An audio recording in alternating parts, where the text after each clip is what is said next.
भगवान के जीवन काल की एक घटना है जो कि मैं आप लोगों के साथ साझा करना चाहता हूँ। भगवान उस समय श्रावस्ती में जो पूर्वाराम विहार है वहाँ पर ठहरे थे। भगवान उस दिन बाहर बैठे थे पेड़ के नीचे। तो उसी समय वहाँ के जो कौशल नरेश प्रसेनजीत थे वो भगवान के दर्शन के लिए पूर्वाराम विहार में आते हैं।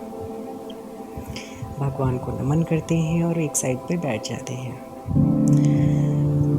थोड़ी देर पे वो देखते हैं कि विहार के बाहर वही लगभग 35 साधु जो अलग अलग वेशभूषा में थे, बड़े आकर्षक थे, बड़ी बड़ी जटाएं थी, सब कुछ था और बड़े बड़े आडंबरों से परिपूर्ण थे।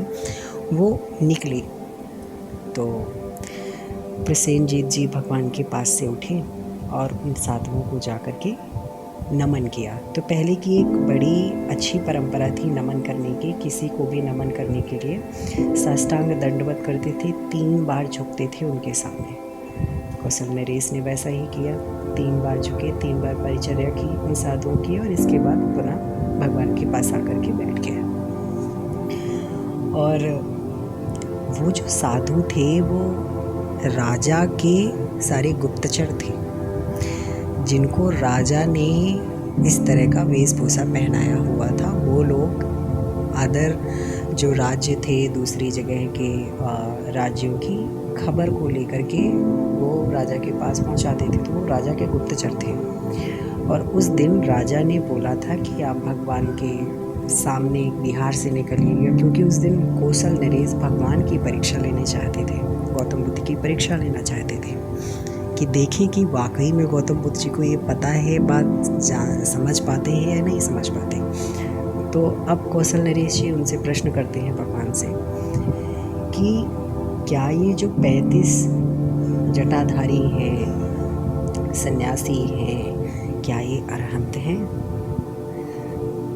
तो भगवान एक बड़ी अच्छी बात कहते हैं कि किसी की वेशभूषा, उसका आकर्षक मुख, उसका वर्ण, उसका परिधान, इन सब के आधार पर किसी को अरहंत नहीं कहा जा सकता।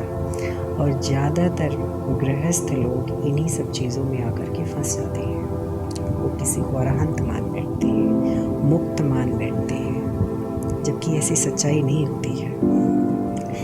तो भगवान ने एक उपाय बताया कि किसी को ये समझना है कि ये व्यक्ति धर्मवान है या नहीं है, तो हमें बाहर से देख करके उस चीज़ पे निर्णय नहीं लेना है। उसके साथ कुछ समय व्यतीत करना है, उसकी चाल चलन, उसके व्यवहार को जांचना परखना है। इसके बाद निर्णय करना है कि क्या ये व्यक्ति वाकई में धर्मवान है या नहीं है। भगवान ने एक पाली में एक बड़ी अच्छी बात कही, नवाकरण मत्तेन वर्ण पोखरताय वा साधु रूपो नरो होती इस सुखी मच्छरी सठो। क्या मतलब हुआ इसका? उन्होंने कहा कोई व्यक्ति ईर्ष्यावान है, कंजूस है, बड़ा वाक चतुर है, बोलने में बड़ा बहुत चालाकी से बात करता है, सुंदर रूप है, तो वो साधु नहीं हो जाता, यानी वो वास्तविक साधु नहीं हो जाता। ऐसे हमारे समाज में आजकल बहुत सारे लोग हैं जो हमारे साथ हैं, हमारे आसपास हैं, जो कि वेशभूषा धारण किए हुए हैं, जो कि अपने आप को बहुत ऊंचा गुरु मानते हैं या ये मानते हैं। तो हमें किसी को भी उसके बाहरी रूपरेखा के आधार पे नहीं जज करना है। हमें उसके व्यवहार को जांचने परखने के लिए भगवान बुद्ध ने कहा कि उसके साथ थोड़ा समय व्यतीत करो।